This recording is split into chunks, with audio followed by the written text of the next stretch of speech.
Good day everyone, this is Charmark TV for another video, and today magre-write tayo ng equation of a line. So ito po yung second part ng ating discussion. So simulan na natin.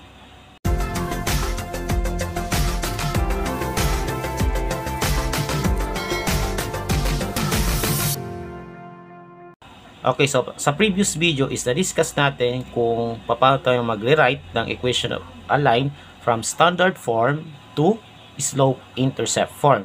So, kung hindi nyo pa napapanood yung video na yon, is mangyari na panoorin nyo muna ito. Kasi dito sa part na ito ay i-discuss naman natin kung paano naman tayo magre-write ng equation given yung slope-intercept form papunta sa standard form. So, ito yung given. Isusulat natin ito into standard form. So, remember po, ang standard form equation ng circle tuloy ng line ay ax plus by is equal to c, habang yung slope-intercept form naman ay y is equal to mx plus b. So, remember po, this is the slope and this is the y-intercept. Okay, so let's get started. So, dito, we are going to rewrite its equation in standard form. Number 1, we have y is equal to negative 2x plus 5. So, ang gagawin po natin is isusulat natin itong equation na ito in standard form. So, remember po, sa standard form, naka-form siya na ax plus by is equal to c. So, basically, may iwan dito yung constant term sa right side. Tapos, yung terms na x at saka y, no, yung x and y terms, una muna yung x bago yung y. Okay? So, ito dapat ang gagawin natin. Ano po? So, sa number 1, dito, ang constant term dito ay 5, which is yung y-intercept. So, ang gagawin natin is, itong negative 2x, ililipat natin sa kabilang side. Provided na mauuna muna yung x dito sa arrangement ng equation. So, itong negative 2x, ililipat natin sa kabila, magiging positive na siya. So, positive 2x, then plus y, dahil hindi naman nalipat, positive to So, plus y, equals 5. So, yeah, ito na po yung equation in standard form. Naka ax plus by is equal to c. So, yung value ng a dito ay 2. Ang value naman ng b ay 1, kasi coefficient ng y 1, di naman nakasulat. Tapos yung c naman ay 5. Next, number 2, we have y is equal to 3x plus 4. So, we have to write this equation in standard form. So, ang gagawin po natin sa 3x, dahil dapat maiwan natin itong 4, diba, yung constant term sa side na to, sa right side. So, itong 3x, ililipat natin sa kabila. Okay? This will become negative 3x kasi pag nilipat, magiging negative na siya So, negative 3x plus y equals 4. Ayan. Ngayon, kung makikita natin, may negative sa unahan. So, this equation starts with a negative sign. So, in order na maging positive to, no? In order na maging positive to, i-multiply natin both sides by negative 1. So, yeah, negative 1, i-multiply natin both sides, ano? So, that negative 1 times negative 3 magiging positive 3, then x, positive 3x, then negative 1 times y is negative y equals 4 times negative 1 is negative 4. So, basically, kapag mag-multiply tayo both sides by 1, instead, i-replace natin lahat ng terms yung sign nila. So, itong negative 3x magiging positive na siya, ito magiging negative, ito magiging negative as well. So, yeah, that's it. Ito na po yung equation in standard form. 3x minus y is equal to negative 4. So, ang a po natin ay 3, ang b po natin ay negative 1, dahil wala naman nakasulat, invisible yan. And then, yung c naman ay negative 4.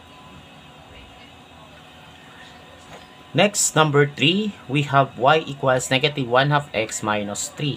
So, isulat natin into standard form, no? Itong equation na ito. So, dito, itong negative 1 half x, ilipat natin sa kabila so that maiwan si constant term na negative 3. Okay?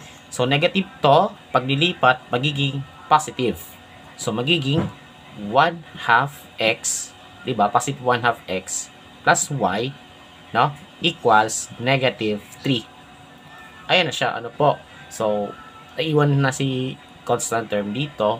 But, kailangan, bawat coefficients, no, lalo na yung values ng A, B, at C, kailangan naka-integer siya. Okay? So, hindi pa to tapos kasi naka-fraction pa to. So, what we have to do is to multiply everything so that mawala si fraction. At ang i-multiply natin is yung LCD nito. Okay? So, ito lang ang may fraction. So, ang LCD ay 2. So, we have to multiply both sides by 2. Okay? Ayan po. So, I hope na nasusundan ninyo. Ano po? So that magiging 2 times 1 half, magiging 2 over 2 na siya. And 2 over 2 is 1. So, magiging x na lang siya. Okay? Plus 2 times y, magiging 2y. Then equals negative 3 times 2, magiging negative 6. Okay? And there you go. Ito na po yung equation in standard form. X plus 2y is equal to negative 6, where a is equal to 1. Ito po yun. B is equal to 2 and C is equal to negative 6. Next, number 4, we have y equals 2 over 3x plus 5. Okay, so again, we do the same process as this one. So itong 2 over 3x, pag nilipat, diba positive to, magiging negative. So, negative 2 over 3x plus y equals 5. So, diba ito, ilipat sa kabila, magiging negative 2 over 3x na siya. Okay? And, hindi pa ito tapos kasi hindi siya naka-integer, may fraction diba? May fraction, so, kailangan mawala itong fraction by multiplying both sides of the equation by the LCD. Since the LCD is 3, no, i-multiply natin both sides by 3. Okay? Kasi naka-ano siya yan fraction. So, ang LCD nun ay 3. Okay. And then, saka natin i-multiply. So, 3 times 2 or 3 times negative 2 is negative 6. And negative 6 divided by 3 is negative 2. So, negative 2x na lang po siya, no? Then, plus 3 times y, that's 3y. And 5 times 3, that's 15. Okay? And then, we're still not yet done kasi nag-umpisa yung equation sa negative sign. So, in order na maging positive, palitan natin lahat ng sign, ng lahat ng terms dito sa equation na to. So that, itong negative 2x magiging positive, itong positive 3y magiging negative, at itong positive 15 magiging negative. And tapos na po, ito na po yung equation in standard form. So, ang a po natin ay 2. By the way, ito ay 2x minus 3y equals negative 15. Ano po? So, the value of a is 2, the value of b is negative 3, and the value of c is negative 15. Okay, next, number 5, we have y equals 5 over 2x plus 3 over 2. So, ang gagawin po natin is isulat natin into standard form kung saan dapat yung values ng a, b, at c ay pawang mga integers. So, wala dapat fraction isa sa kanila ano po after we rewrite. So, first, yung 5 over 2x, ilipat natin sa kabilang side. This will become negative 5 over 2x, then plus y, ito po yun, equals 3 over 2. Okay? Ayan po. So, hindi pa to tapos kasi lahat sila ay may fraction, ito tsaka ito, no? So, we have to multiply both sides of the equation by their LCD. And since pares silang 2 yung denominator, bali ang LCD nila ay 2. Okay? So, i-multiply natin both sides by 2 so that mawala si denominator. Ano po? And then, let's start multiplying. So, 2 times negative 5 equals 10. Ay, negative 10, rather. And negative 10 divided by 2 is negative 5. So, negative 5x plus 2 times y, that is equal to 2y. Okay? Equals, ito naman, dito naman, 3 over 2 times 2. So, 3 times 2 equals 6. And 6 divided by 2 equals 3. Okay? So, we have negative 5x plus 2y equals 3. However, hindi pa tayo tapos kasi nagsimula itong equation sa negative number. So, ang gagawin natin, palitan natin lahat ng signs nito. Okay? So, itong negative 5x, magiging positive na siya. Itong positive 2y, magiging negative. At itong 3, no? Itong positive 3, magiging negative 3. Okay? And there you go. Ito na po yung equation in standard form. 5x minus 2y is equal to negative 3. Kung saan ang value ng a ay 5, ang b naman ay negative 2, ang c naman ay negative 3. And then finally sa number 6 naman, we have y equals negative 4 over 3x plus 3 over 2. So let's do this, ano po. So from here, negative 4 over 3x, ilipat natin sa kabilang side, magiging positive na siya.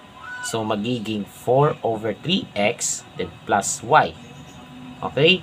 Ayan po. Equals 3 over 2. Ano po? Ayan. Now, magkaiba yung denominator. So, it's time na kunin natin yung LCD, no? Para lang mawala yung fraction. So, i-multiply natin sa LCD.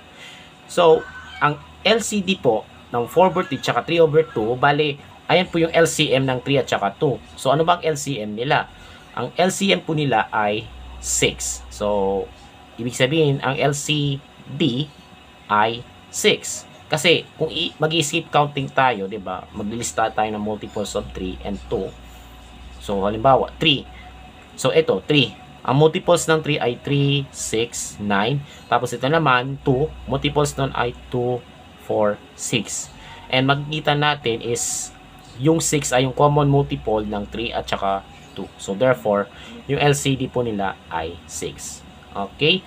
And dahil ang LCD nila ay 6, i-multiply natin both sides of the equation by 6. So that mawala na yung fraction na po. So to do this, multiply na natin, no? So 6 times 4 is 24 and 24 divided by 3 is 8. So 8x na siya. Then 6 times y magiging 6y. So plus 6y equals dito naman 3 over 2 times 6. So 3 times 6 is 18. And 18 divided by 2 is 9. So yan, meron tayong equation na 8x plus 6y is equal to 9. And nag-umpisa siya sa positive number na 8. So that's it. Ito na po yung equation in standard form kung saan yung value ng a ay 8, ang b naman ay 6, at ang c naman ay 9. At ito po ay 8x plus 6y is equal to 9.